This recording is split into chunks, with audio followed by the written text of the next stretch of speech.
guys, so for today, pupunta kami ngayon sa Columbuyan Point located sa Calatagan, Batangas, and isi-share namin sa inyo yung mga experience and tips namin para sa mga pupunta this summer.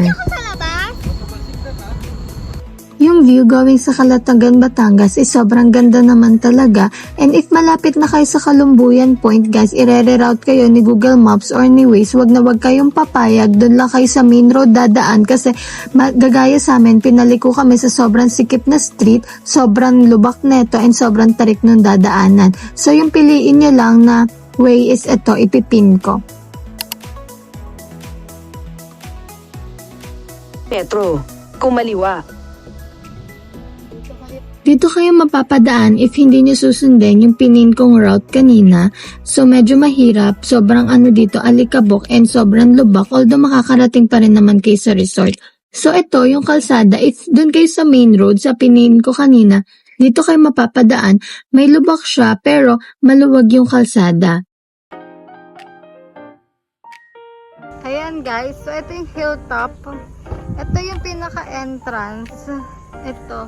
So, hati siya sa tatlo. Dito yung front desk. Kung saan kayo mag-check-in and may mga kubo din doon. Tapos dito yung swimming pool area. Tapos dito yung dome. Ito yung pinaka-entrance niya. Dalawa yung way dito. Yung isa narrow yung kalsada. Halos isang kotse lang yung car siya. Yung sobrang off-road siya. And ito yung malaking kalsada. First camp experience. Nagtatalo-talo na. Tent pa lang.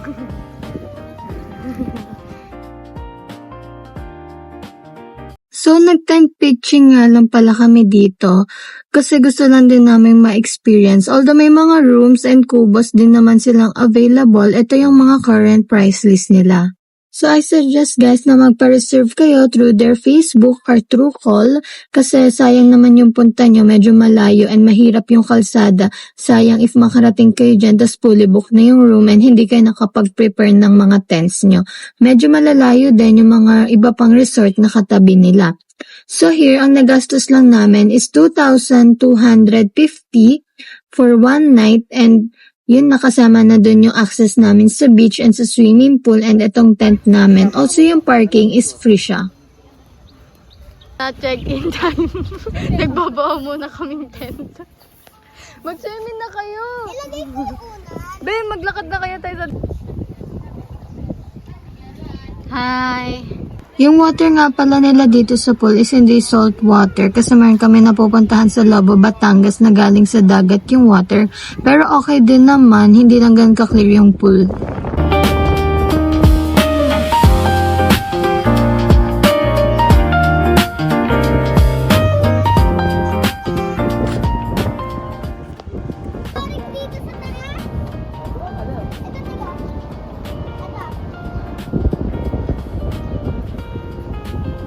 Guys, low tide. Low tide. Here yung water, pero may mga dahon-dahon. Daddy, anong tawag sa dahon na to? Guys, sobrang nakakatakot yung dagat guys. May starfish and eel and mga damo. Doon na lang!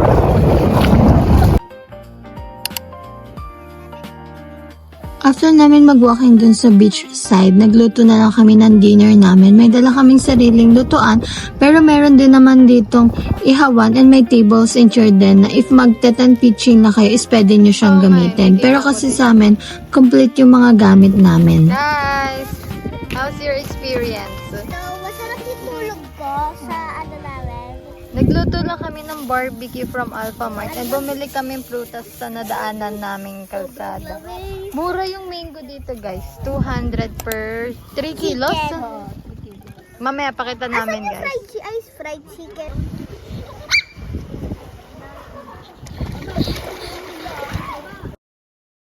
As I said, itong Columbuyan Point is malaki siya. Meron siyang 3 area. So, papunta kami ngayon sa front desk.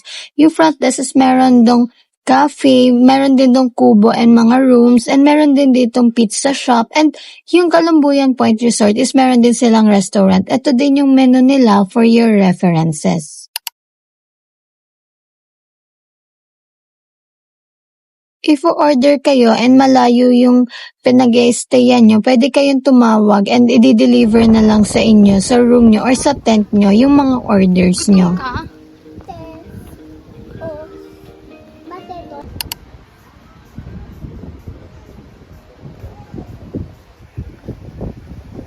Okay na? Tingin ka here.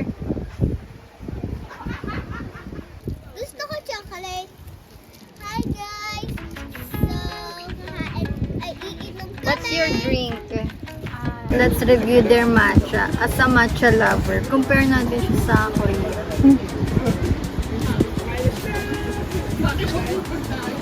Hindi masyadong lasang-lasa yung matcha.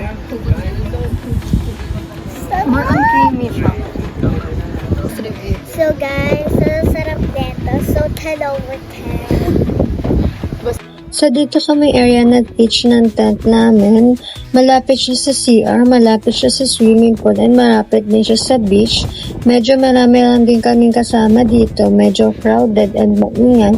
Meron pa kami ibang nakitang area na mas magandang mag-pitch kaso malayo na siya doon sa mga CR, sa swimming pool and everything.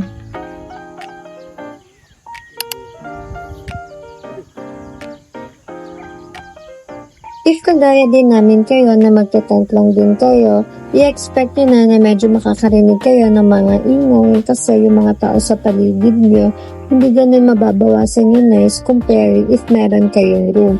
So okay naman, when it comes sa tulog, komportable naman siya, at bahangin, hindi malagkit sa pakiramdam, sobrang peaceful lang din ang morning namin. Ito nga din pala yung example ng mga kubo with bedroom nila. Air condition na din yan. Meron din naman na open na kubo lang. Feel ko naman mahangin din yan and comfortable din. Hi guys!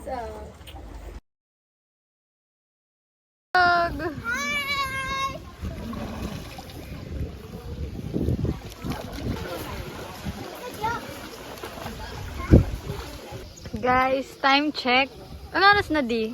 8:42. 8. Ganto na siya kainit. 7:30 pa lang. Ay, 7:30? Sobrang init na guys, 7:30. Yung iba nag-check out na rin ng maaga. Kami dapat mamaya pa, kaso sobrang init. Mamaya iikot kami and i-check namin if merong mga hindi ganun kainit na area. Spacious yung parking dito and free lang siya. Malaki din naman and maalikabok nga lang. So we advise na if magpapasok ang maglalabas sa'yo ng gamit niya is isasara niya agad na sa sasakyan niyo kasi mag-aalikabok agad siya.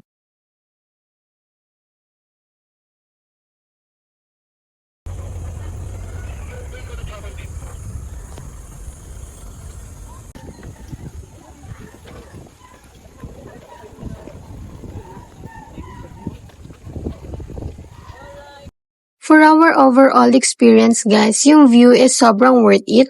But when it comes naman sa facilities like CR, kailangan lang ng onting improvement kasi mahina yung water sa CR and yung sabitan ng damit is walang provided. Meron lang silang parang chair doon kung saan pwede mong patungin yung mga damit mo. When it comes naman sa staff, medyo natagalan lang kami sa pag-check-in dahil din siguro madami silang inaasikaso.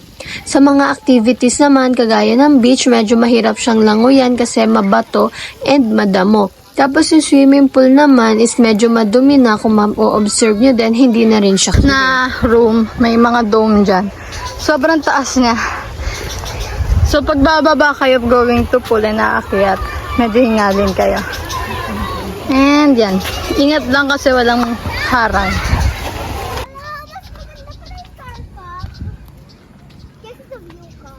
View camp. Ito yung mga dome. Maganda yung view nila.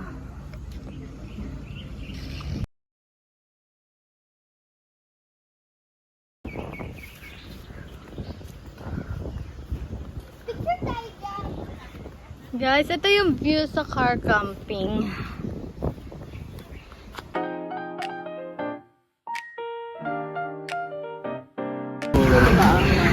Guys, Mas maganda pala if here kayo mag-i-stay. Akyat kayo. Nasa left side. Tapos ayan o. Ang ganda. Pwede kayo mag-tent pitching dyan. May tables and chair. May mga lights din. And may puno. Tapos ito yung view. Dagat din. Pwede ko maganda mag-tent dito. Tala dito na lang tayo. Oh. Kasi maganda kung matutusok natin yung ano dyan. Yung bakal. Ayan o. Ang ganda ng view.